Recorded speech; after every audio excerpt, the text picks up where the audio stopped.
Ça vous dit de faire le plein pour 40 euros? Alors avec 40 euros, en plus, on fait 800 km. Ce qui revient à peu près 5 euros, 6 euros les 100 km. Oui, il y a une machine qui fait ça. C'est pas un diesel. Non, non, c'est quoi? C'est le nouveau Ford Kuga full hybride, mais en E85, oui, le bioéthanol. Est-ce que ça vaut vraiment le coup de se pencher sur cette voiture-là? Eh ben, on va vous expliquer pourquoi qu'il faut absolument se pencher sur cette voiture. Je vous vois là, vous pensez qu'on allait tout de suite passer au générique et à l'essai, mais pas du tout. Vous allez devoir vous abonner tout de suite en bas à droite, le petit bouton orange, vous appuyez dessus, vous vous abonnez car on va faire plein de vidéos totalement loufoques en plus des essais classiques et conventionnels. On compte sur vous, suivez-nous. Et qu'est-ce qu'on dit maintenant? Bah, place au générique et à l'essai.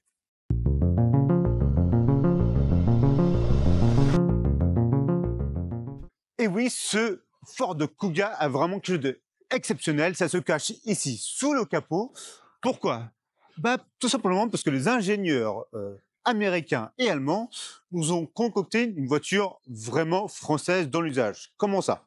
D'une part, il s'agit d'un moteur full hybride, un moteur 4 cylindres, une grosse cylindrée, un 2,5 litres en cycle Atkinson. Il développe à peu près 150 chevaux et il est couplé à un moteur électrique de 120 chevaux à peu près.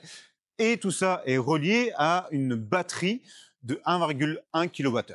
Vous l'aurez compris, donc c'est un peu comme un Toyota RAV4. C'est un full hybride, donc il est capable de rouler pas mal de temps, surtout en ville, sur son moteur électrique. Il relance, donc tout ça, c'est pour faire des consommations très très basses. Et il est vrai qu'il fait des consommations très très basses à l'usage. Oui, mais il a un petit secret. Alors le petit côté français, ce n'est pas du tout cette couleur, non, c'est le fait qu'il soit optimisé pour le 85. Oui, les ingénieurs allemands l'ont retravaillé pour qu'il soit directement connecté à un système de bioéthanol. Dans les faits, ça donne quoi?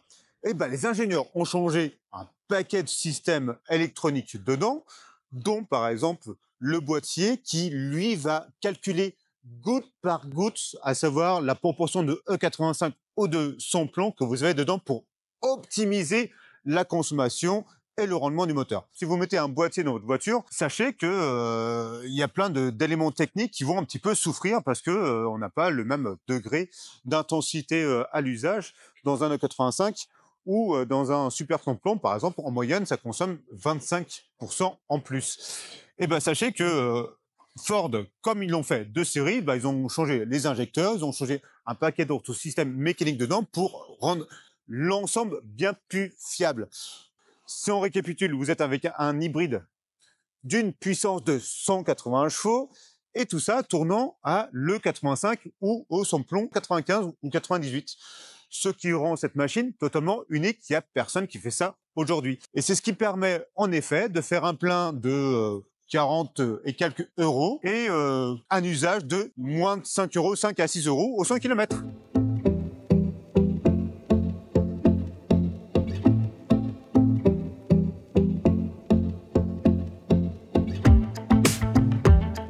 Vous l'aurez compris, c'est donc un véhicule hors du commun qu'il fallait absolument qu'on prenne sur la route. C'est ce que nous avons fait là. On fait un Paris-Normandie en ce moment. Et tout ça pour vous donner nos conclusions, à savoir est-ce que ça vaut le coup de se pencher sur ce Kuga full hybride E85.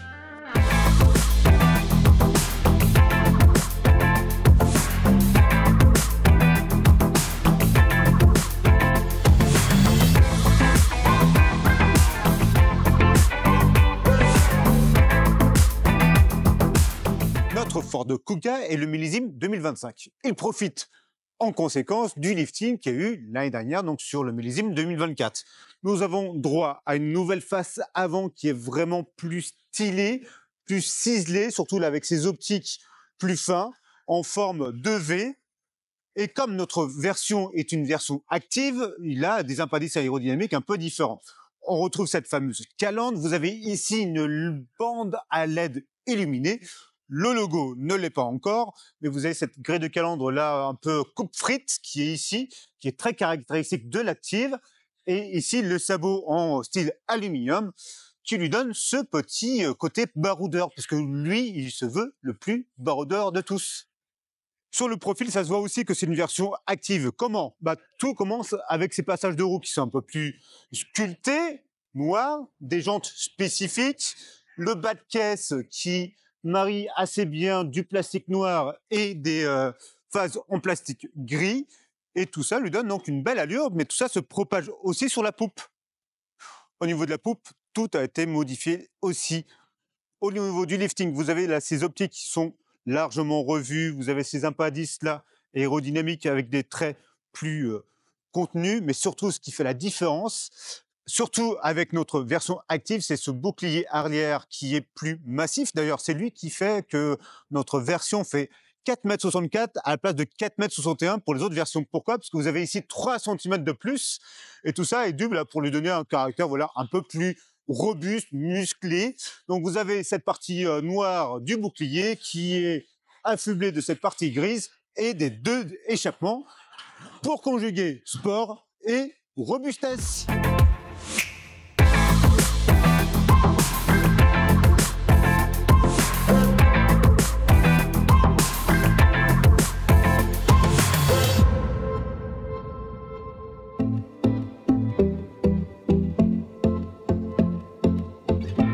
Comment il vous accueille le Kuga, surtout dans cette version active? Bah, plutôt bien, on est dans une version donc haut de gamme.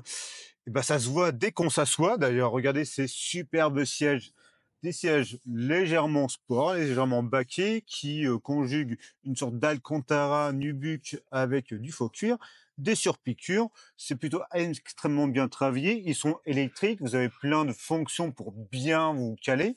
Bien que moi, personnellement, j'ai un problème au niveau des épaules, mais ça, c'est autre chose. Et vous avez le petit marquage actif qui se retrouve ici.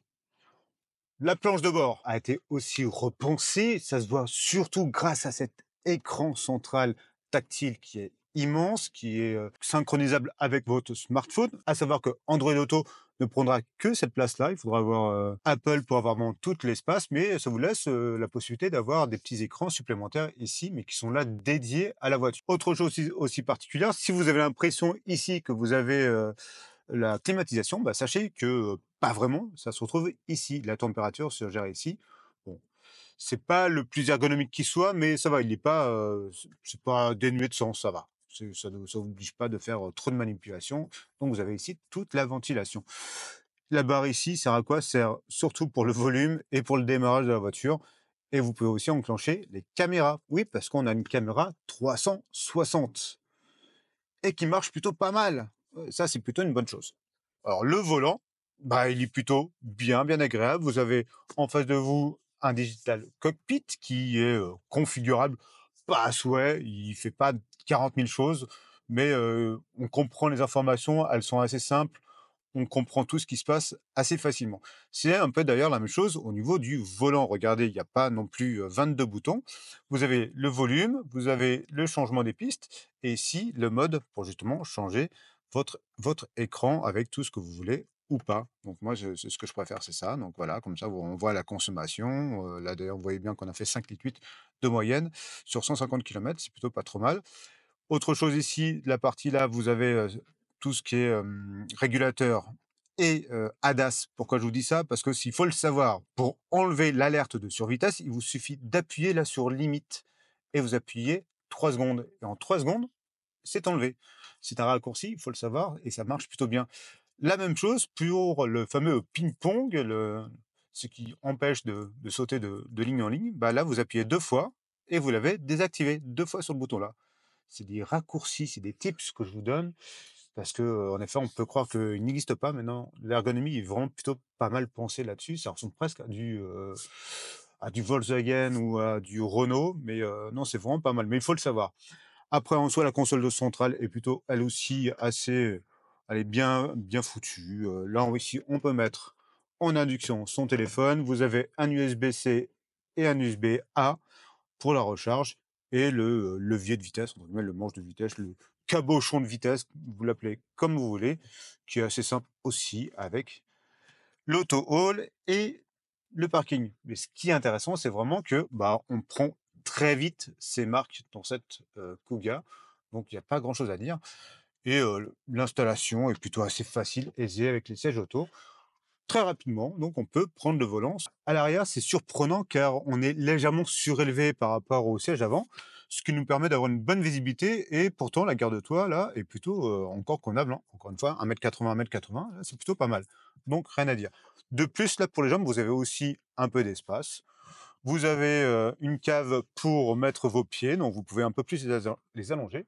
C'est plutôt pas mal. Surprise sur cette banquette arrière qui est divisible en deux parties, c'est que vous avez la banquette coulissante. Et oui, ça vous permet de gagner soit de l'espace aux jambes, aux genoux, soit du coffre. Et d'ailleurs, parlons du coffre, car c'est essentiel. Le haillon est électrique et comme vous pouvez le voir, le coffre est vraiment cubique, donc très facile à installer avec un plancher plat. Qu'est-ce qu'il y a sous le plancher plat? Bah, encore quelques petites cavités. Quand vous n'avez pas la roue de secours, vous avez encore quelques petits rangements secrets, ça peut être super intéressant.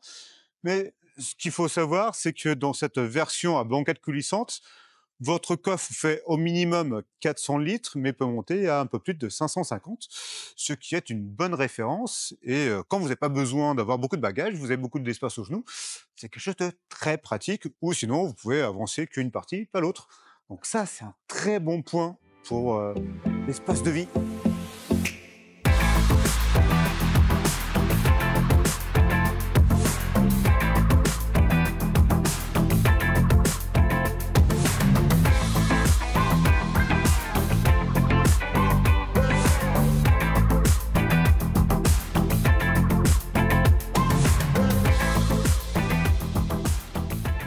Au volant, comment ça se passe? D'une, c'est très facile d'usage. On ressent vraiment le savoir-faire des ingénieurs de Ford. Le châssis est rigide comme il se doit. Alors, bien qu'il ne soit pas non plus de dernière génération, hein, c'est déjà plusieurs liftings qu'on a le droit sur cette Kuga, mais sachez voilà que on ressent vraiment parfaitement les choses. Le train avant est ultra directionnel, le train arrière suit tout ça d'une façon assez simple et neutre, et le confort est plutôt dans la bonne moyenne. Franchement, ça élimine les aspérités comme il se doit et toutes les petites crevasses. Donc c'est plutôt pas mal, c'est assez confortable. Ceci dit, je ne sais pas si vous entendez, il y a un vrai problème d'insonorisation. Il est un peu trop bruyant. C'est là où on le voit, le poids des années par rapport aux autres SUV qui sont en face. C'est le point faible donc de cet habitat que je trouve. On entend vraiment un peu trop les bruits de roulement. Ceci dit, le confort global est vraiment d'un bon niveau. Les sièges mat tiennent bien, sont assez moelleux, pas trop fermes. C'est vraiment un compromis qui est vraiment pas mal. Le conducteur, lui, n'est pas en reste, hein. Il profite de la belle puissance de la cavalerie. Mais dès qu'on accélère, encore là, une fois le ton, là on est à 110, il y a un peu trop de bruit, malheureusement. Sur autoroute, bah, ça se dégrade encore plus. Par contre, en ville, c'est vraiment ultra efficace. C'est ultra efficace, surtout que, encore une fois, n'oubliez pas, on est dans une version full hybride, donc avec un moteur électrique et un générateur qui a un 4 cylindres, donc il fait pas trop de bruit, même s'il y a une boîte CVT, l'ensemble est plutôt assez efficace. Ça n'a pas trop tendance à mouliner, par exemple, comme sur son concurrent en premier, le RAV4 full hybride. Les 180 chevaux sont vraiment là. On les sent aussi bien à basse vitesse qu'à haute vitesse. C'est assez simple, on appuie dessus, la transmission fait son travail, et voilà, l'accélération est déjà déployée, c'est vraiment bien. Question consommation, parce que c'est le nerf de la guerre de cette version, donc full hybride et bioéthanol. Moi, je m'attendais à une surconsommation de l'ordre de 30% par rapport à un véhicule classique, du fait qu'il soit au bioéthanol. Oui, mais sauf que j'avais oublié d'intégrer le fait que c'est une full hybride, et cette full hybride plutôt bien née. Elle est bien née, pourquoi? Parce qu'elle est capable de rouler vraiment très longuement sur son moteur électrique. Donc, qui dit consommation électrique d'électrons, dit moins de consommation d'essence, et donc moins de consommation de bioéthanol. Et comme le bioéthanol fait plus consommer, bah, l'ensemble fait quelque chose d'assez cohérent. En effet, aujourd'hui, on est sur un Paris-Rouen, aller-retour, et après des petites balades dans les villes, on est à 6,5 litres de moyenne, en faisant de la nationale à vitesse légale et de la ville. Alors, à savoir, j'ai pu remarquer que en ville, on allait osciller entre 5 litres et demi, 6 litres et demi. Et là, sur national, c'est plutôt entre 6 litres, 6 litres et demi, 6 litres 7. Sur autoroute, le peu qu'on a fait, on a vu que ça dépassait les 7 litres et demi, donc entre 7 litres et demi et 8 litres de moyenne. Si vous faites le calcul, oui, ça vaut le coup de se pencher sur cette fameuse Kuga bioéthanol full hybride. C'est simple, si vous faites comme nous, 6 litres et demi de moyenne, fois les 85 centimes en ce moment, 85-90 centimes, donc ça nous revient un peu moins de 6 euros pour 100 kilomètres. Cherchez pas, il n'y a pas mieux. Sur un diesel qui va consommer 5 litres, va être au double du prix. C'est la version la plus économique possible. En parlant d'économique, pour les sociétés, attention, une grosse valeur ajoutée. La valeur ajoutée, c'est que la nouvelle TVS, là, la taxe sur le CO2, alors que nous sommes sur un véhicule qui est annoncé à 120, oui, mais comme elle est en bioéthanol, vous avez un rabais de 40% sur le CO2, ce qui ramène grosso modo le CO2 de cette voiture à 70 grammes. Donc, une TVS à un peu moins de 100 euros. C'est l'une des plus faibles. Pour avoir une plus faible, il faut juste aller chercher de l'électrique. Donc, clairement, on est sur quelque chose d'ultra performant, ultra économique, que ce soit pour les particuliers ou les professionnels. Ça, c'est une bonne solution.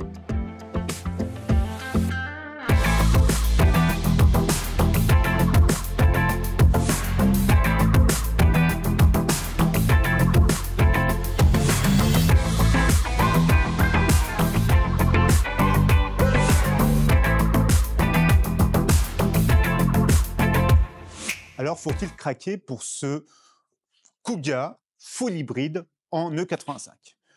Si on reprend la base, ce Kuga lifting n'est pas le SUV le plus moderne de tous. Il n'a pas les meilleures prestations, bien que ses prestations soient vraiment largement au-dessus de la moyenne. C'est-à-dire qu'on a un très bon comportement, on a un confort indéniable, mais c'est vrai que quelques plastiques, quelques ajustements font voir qu'il n'est pas de dernière génération, comme son multimédia, qui, par exemple, n'accepte pas le full écran en Android Auto. Il faut avoir un Apple CarPlay.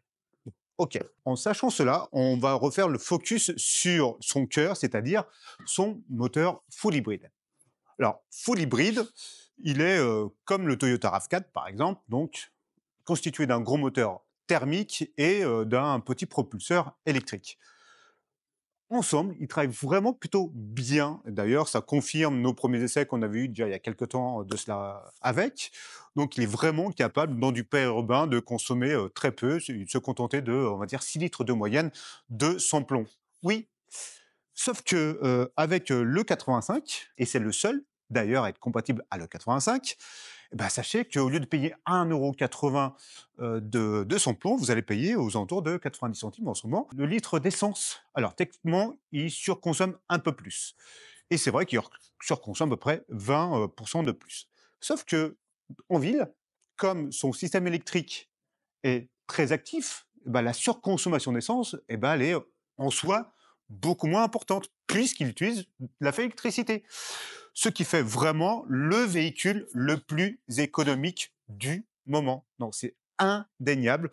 J'ai vraiment réussi à faire aller une moyenne en dessous de 6 litres avec à peu près toutes les configurations de la nationale, du périurbain et de la ville, ce qui nous fait donc un 100 km un peu en dessous des 5-6 euros. Et est-ce qu'il y a mieux au niveau des économies sur le marché? Non, il n'y a pas. Tout simplement, il n'y a pas. C'est le plus économique de tous. Vous êtes une société? Eh ben, sachez qu'en plus, si vous êtes une société, l'ex-TVS, la taxe sur le CO2, bah, elle est largement diminuée et vous allez payer en moyenne 100 € par an au lieu de payer les 500-600 € que vous avez sur un full hybride classique, en tout cas sur ses concurrents. C'est une vraie spécificité. Aussi, vous récupérez toute la TVA dessus. Encore une fois, si vous êtes une société, il va falloir vraiment que vous intégrez que c'est peut-être la voiture la plus économique. Cependant, il n'est pas parfait. On voit que c'est une conception qui est un peu plus ancienne que les concurrents premiers, par exemple, comme le Renault Austral ou le Hyundai Tucson. Il fait un peu plus de bruit. C'est vraiment son plus gros défaut pour moi. Sinon, l'agrément moteur, il est vraiment, c'est appréciable. Le confort, il n'y a pas de problème. Vous avez aussi une tenue de route qui est juste impeccable. Ford sait faire et des ajustements en effet plastiques qui sont pas des meilleurs de la catégorie, mais amplement suffisants. C'est plutôt une bonne moyenne. L'un des derniers points, c'est son tarif. Eh ben, sachez que en version active, normale, il est à un peu légèrement plus de 40 000 €, ce qui le rend là aussi l'un des plus accessibles du marché. Les concurrents full hybride que vous avez en face sont plutôt aux alentours de 50 000 €. Et si vous prenez comme nous en Active Plus, donc le très très haut de gamme, vous allez être à peu près 45 000 €. Donc vous avez un prix de base qui est inférieur à quasiment toute la concurrence et vous avez un coût d'usage grâce à l'E85 qui est largement inférieur des autres. Donc oui, c'est une super affaire, ce Ford Kuga full hybride E85. Si vous cherchez de l'espace, du confort, une voiture moderne mais pas trop, une ergonomie plutôt bien, en réalité, il coche quasiment toutes les cases, tout en étant très économique à l'usage. Donc oui, il faut le prendre en compte, ce Ford Kuga, c'est peut-être l'une des meilleures affaires du moment. Avant de nous quitter, n'oubliez pas de faire un petit pouce si vous avez aimé la vidéo. Si vous n'avez pas aimé, bah, un petit pouce quand même en plus. Bon, moi, bon, allez, comme vous voulez. Mais surtout, abonnez-vous car on fait plein de productions. Il y a plein de choses qu'on est en train de vous raconter. Et on espère vous voir très rapidement et que cet essai vous a donné envie ou pas de l'essayer, ça c'est vous qui voyez, mais en tout cas, d'en savoir plus sur ce Ford Kuga et l'énergie E85, le bioéthanol, qui a un carburant 100% made in France, ou presque d'ailleurs, parce que c'est pas si simple que ça. Bon, ça c'est une autre histoire.